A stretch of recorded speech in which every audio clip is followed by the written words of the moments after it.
Hey guys, it's Natasha, and after 2 months, welcome back or welcome to my channel. I hope you all are having an amazing day today. I might be a bit late, but I am doing my March wrap up. Let me just put it like this: March, I didn't even pick up a TBR. I went with feeling. So that's basically how this month is going to go. Before we get started, please remember to like and subscribe. Click the notification button next to the subscribe button if you want to be notified once my videos are uploaded. And without any further ado, let's get on with the video.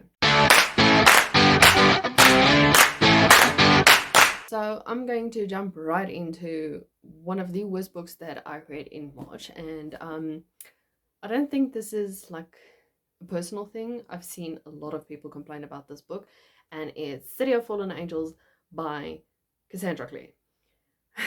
This just follows Clary after she discovered that she is now, I almost said a mortal instrument. No, she is a shadow hunter, and she is doing her training and whatnot at the institute or the academy in New York and all that. It was quite a good progress that was made.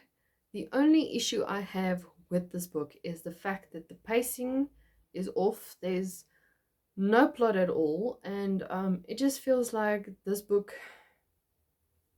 didn't have to continue on after the third book. I've seen a lot of people say that, is it City of Glass? After that book, Cassandra Clare just didn't have to continue with the Mortal Instruments. Yet she did. And unfortunately, I've sworn off these books for this month of April. I'm not touching it because this book annoyed me so much. Clary and Jace's quarreling was very childish to me. He doesn't want to talk to her. You know that miscommunication trope? Cassandra Clare takes this to a whole new level, and I was like, okay.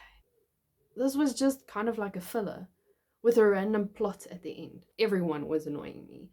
Simon, I think, was the only level-headed character in here, but other than that, Clary, Jace, Isabel, just... So, I rated this book 2 stars. Still thinking that's a bit lenient. I think I only gave it 2 stars because of the twist at the end. Don't recommend this one. Then, to get out of my reading slump before it consumed me whole and spat me out in a deserted land, I picked up my all-time favorite author, Kelly Armstrong, and her second installment in the Woman of the Otherworld trilogy. That was a mouthful. Stolen. This is a follow-up from Kelly Armstrong's Bitten. In this story, we follow Elena Michaels. She is the only woman werewolf in the world. She was turned by her boyfriend 11 years ago. So in this story, we follow Elena and how she accidentally gets kidnapped, and she goes to a compound where they know she's a supernatural, and they are doing experiments on her, but she's not the only one who's there. They've captured a very powerful witch and her daughter. They've also captured a shaman and a half demon who can do telekinesis. This book is so action-packed, it's witty, it's funny, it's just all around the perfect suspense novel that has supernatural, and I'm a very big fan of supernatural stories. If it has werewolves, fairies, you name it, it's my cup of tea. Thoroughly enjoyed this book. Gave it a 5 out of 5 stars, I think. Yeah. Kelly Armstrong's Woman of the Otherworld series, particularly on Elena, I think she is just one of my most favorite characters in this series. So pretty sure this will always get a 5 out of 5 from me. I'm just chuck my book to the side. Yeah, if you're looking for witty, if you're looking for funny and witty are the same things, Natasha. If you're looking for a suspense novel with a little bit of romance and a little bit of feminism to the T, this book is for you. And then I picked up Verity from Colleen Hoover. I believe this is her first ever suspense thriller. She usually writes dramatic romances or something like that. I haven't even picked up romances in a long time.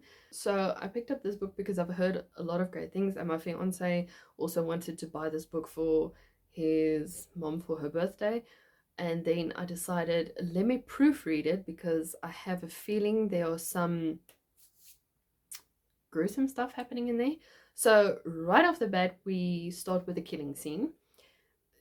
That took me by surprise. It was an accident, but the way it was described was just so in detail that I sat there for 3 minutes and just stared at the page and was like, did we really have to go in that much detail? And I think that was the only gruesome part that I can think of. We follow Lowen. She is a writer, but she's not a very famous writer. And she has been contracted as a co-author for this very, like, a New York Times best-selling woman, Verity. Due to an accident, Verity can't write her books, and Verity's husband breaks the news to Lowen that she has been contracted as the co-author. She will receive, the royalties and the money and whatnot and all that. I mean, who can say no to that? Because there's a lot of money involved. And essentially, she goes to Verity and her husband's mansion, and she discovers an autobiography, or the manuscript of Verity's autobiography. And there are some sinister stuff in there. Stuff that makes you think this woman is not right in her head. Right off the bat, I'm not going to spoil anything for you. I'm just saying I am team manuscript all the way. I see a lot of people say they are team letter. I don't believe that letter. One bit. But anyway, if you read the book, you'll understand. If you don't, do yourself a favor, pick up Verity. I gave it 5 out of 5 stars. I couldn't put it down. I read it in, say, about a day. But if you want to include sleeping in it, I read it in 2 days. Couldn't put it down. Every opportunity I had, I wanted to read Verity. And I wasn't disappointed. It's really a good book. If you love suspense, if you love thrillers, there was some really creepy parts in the book. Sometimes I was like, okay, maybe it's a trick of the mind, maybe Lowen's completely forgot her name now, but maybe her minds are just maybe her mind is just playing tricks on her.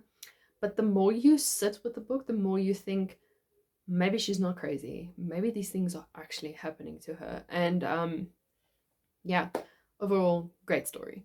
So the 4th book I picked up was naturally Kelly Armstrong, because I aim to finish this series by the end of the year, and because I just love Kelly Armstrong's writing, I picked up another one of her books.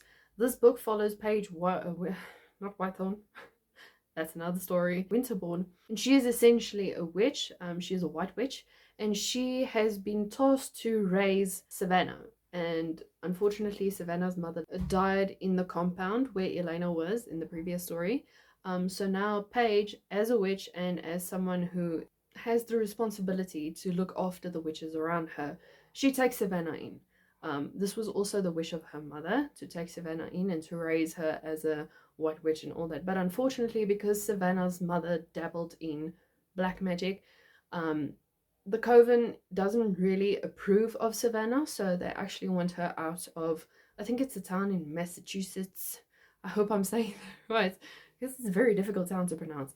But anyway, and then all these things begin to happen because Savannah's father finally realized that her mother isn't in the picture anymore, and he wants Savannah for himself. But he gets the half telekinesis, half demon that does telekinesis to do his dirty job for him. And there's just a spiral of things happening in this town where they want to expose Paige for who she is, and now the Coven actually wants her, out of the Coven, because they have the fear of, you're going to expose us and we cannot allow that. As supernaturals, we cannot allow you to expose us to the world. And just the emotional turmoil in this book that happens, and the manipulation, the utter meanness of the Coven is just, I was biting on my teeth so hard, because I just wanted to give Victoria, she's one of the elders in the Coven. She's not at all the Coven leader, that would be Paige, but they don't see her as the leader because she is so soft, and she is, I don't know, she just doesn't give in to the Coven's standards, so they don't see her as a leader. She challenges the old ways, which, as old people who are set in their ways, that is quite a frightening thing to do. So she's battling with the Coven, she's battling with Savannah and Savannah's father, and it's just all around a very adventurous story, if I can put it like that. Overall, I gave this book a 4 out of 5 stars. It was really enjoyable. I just don't enjoy Paige's narrative as much as I do Elena's, probably because I do enjoy Clay and Elena's banter. Side note, if you watch Bitten on Netflix, not the same. I'm trying to push through that series, but it's a no from me. I'm sorry. I really don't enjoy that series. They are killing people off. They are killing people off who are not supposed to be killed, and I'm like, okay. So I know Kelly Armstrong, I think she's one of the directors there, but my mind is just like, how did you approve of this? Anyway, that's all for this video. If you guys enjoyed it, please remember to give it a thumbs up and consider subscribing. Let me know down below which was your favorite books or book you read in March, and I'll see you guys in the video next week. Bye!